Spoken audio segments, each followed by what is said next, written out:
Hello and welcome everybody. I am Bonnie Bruder and you are watching the AskBonBon show. Real conversations about what matters most, where we bring you the people and the tools to create yourself. Today we are talking about a very hot topic. I'm sure all of you have heard about the Ashley Madison case where there was a data breach and a lot of people got their data exposed, and most of the media is covering the perspective of the cheaters and what happened. Well, today we're going to talk about a little bit of a different angle. We have an expert lawyer, author, and somebody who wrote an article that has been picked up by 250 media outlets,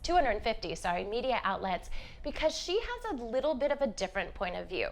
In every story, there's always more than one side. And again, we've been hearing one side of the story, but what happens to the other side, the people that were cheated on? So today, I would like to introduce the audience to Theresa Lyons from Lyons & Associates, who is a family law specialist and author, and we're going to talk a little bit about what happens when something like this breach occurs. Welcome to the show. Thank you very much. It's great to be here. Yeah, so you had an exciting article come out. Can you tell the viewers just a little bit about your perspective? Sure. As you said, I'm an attorney, but I also have a master's degree in social work. So I kind of specialize on seeing the other side that other people don't. For your viewers to understand, Ashley Madison is a website that has 37 million subscribers, and its sole purpose is to help married people cheat on their spouses. And what happened is it was hacked, the data was breached, and so these hackers were threatening to expose all the cheaters. Everyone was going nuts. It's been all over the national media, and it made me think, well, for every cheater, there's someone who's been cheated on. So what I talked about, I wrote an article that was picked up by over 250 different news outlets across the country. I think Hawaii News Now picked it up, some TV station in California. And what we talked about is, what do you do if you're the non-cheater? Yes. What do you do if you're that person, and let's say your spouse's name is now publicized, or let's say you find out your spouse is cheating. Everyone talks about the cheater. Well, no one talks about the person that's being cheated on and what he or she can do. And that's what my article talks about. Interesting. So you specialize in this type of law, right? Family law. And I know when I had first met you, I thought that was very interesting because, I come from a family with a lot of lawyers, but I was just familiar with a prenup. I didn't know that there was more that's involved. So can you tell our viewers just a little bit about some of your, the practice and what family law involves? Sure.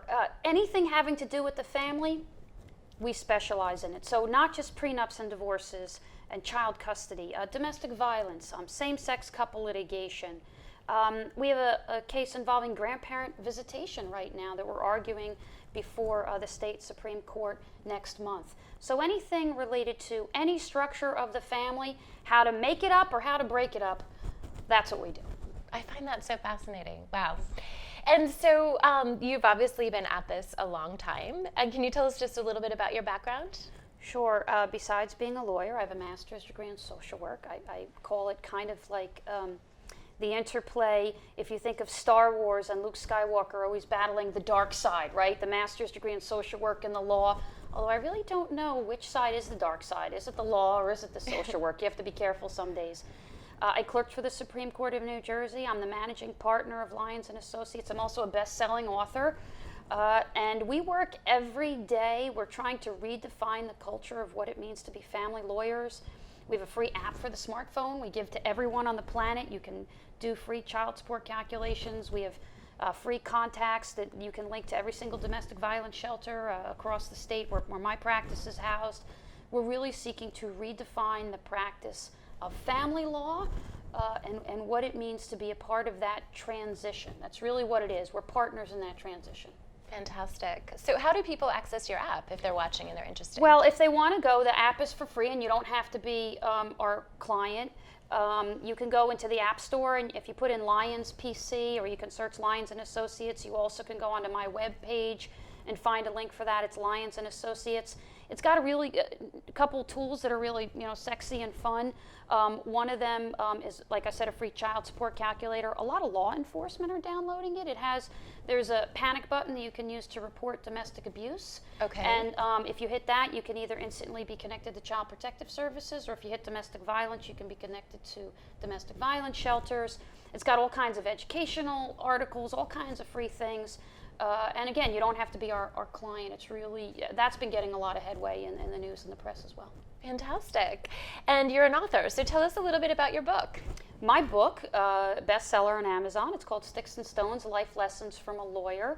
And what it does is it takes life lessons we've been taught every day, pairs them with legal stories, and turns them on their head. So, Bonnie, we've all been taught growing up, and you can help me here. Sticks and stones may break my bones, but names will never hurt them. Names will never hurt them. The first chapter in my book is about a New Jersey family that had 3 children and named them Adolf Hitler, Heinz Himmler, and Aryan Nation. And it tells you what happened to that family.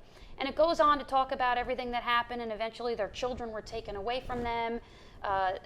All kinds of crazy thing happens, and the parents are wearing their Nazi uniforms to court, and all kinds of crazy things. And the lesson there is, well, sticks and stones may break my bones, but sometimes names can hurt me. Yes. And so what this book does is it makes you look at things we've always thought we've known, pairs them with reality, and as you know, lots of times reality is, stranger than fiction. Right.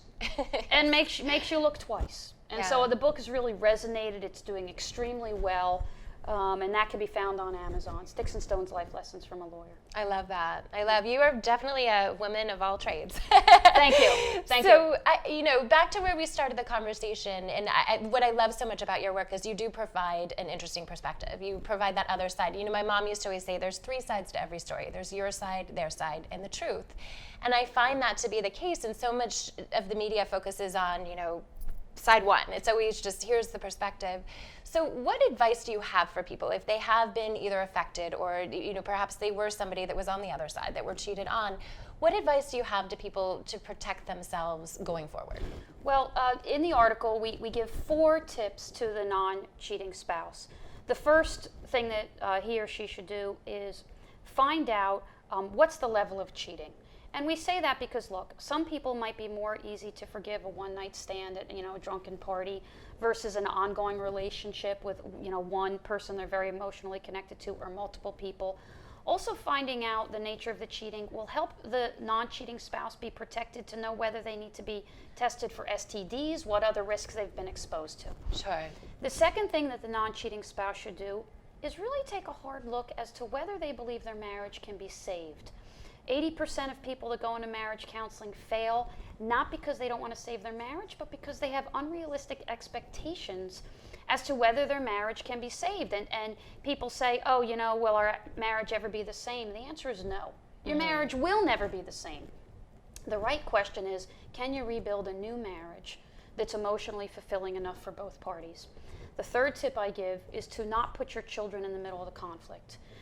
Your spouse might be a dog, he or she might be a cheater, but that's not your children's fault. And studies show that the number one factor that helps children become mature and capable adults is whether their parents can effectively co-parent, even in the middle of trauma and difficulty. And the fourth tip, which I think is terribly important, is to have a good plan B. You want to be trying to save your marriage. You want to be engaged in counseling. You want to try and make sure that your kids are on track. But you also want to make sure you're getting your own ducks in a row. Yes. You want to make sure financially you know what's going on. You want to make sure you get your emotional support systems in place. You may or may not want to consult an attorney, because if your marriage fails, one of the things we say in the article, look, if you find out that your spouse is cheating on you, that's a horrible kick in the gut, right? But to be duped, not just finding out that your spouse is cheated, but then to be unprepared in the divorce process, well, that's a double whammy. Yes. And you don't want that to happen. So those are the 4 tips we give to the non-cheating spouse. And I agree with you, the other side is always important. My favorite children's book, if you haven't read this, Bonnie, is The Real Story of the 3 Little Pigs. It's told from the perspective of the wolf. Oh, interesting. I have not read the that. pigs. So I'll have to send you a copy. Okay. And you'll enjoy that book. I would love to check that out. Yeah. Well, great. Well, this is a hot topic. I could obviously talk about this all day long, but we are limited on time here. So what is the best way for people to reach you if they have questions or they're interested in finding more about your work or your book? What's the best way for them to reach you? Well, they can reach us, of course. We have a web page, lyonspc.com, LYONSPC.com. We're on Facebook. We're on Twitter. We've got 10,000 Twitter followers. My book, Sticks and Stones, lifelessons.com. our app on the App Store. If you put in Lyons and Associates or Theresa Lyons or Sticks and Stones, you'll find us. So we're pretty easy to find. Fantastic. Well, thank you so much for being here, and thank you for spreading this powerful message. Great. Thank you, Bonnie. You're welcome. And we will be right back with another incredible entrepreneur that will teach you other ways that you can protect yourself online.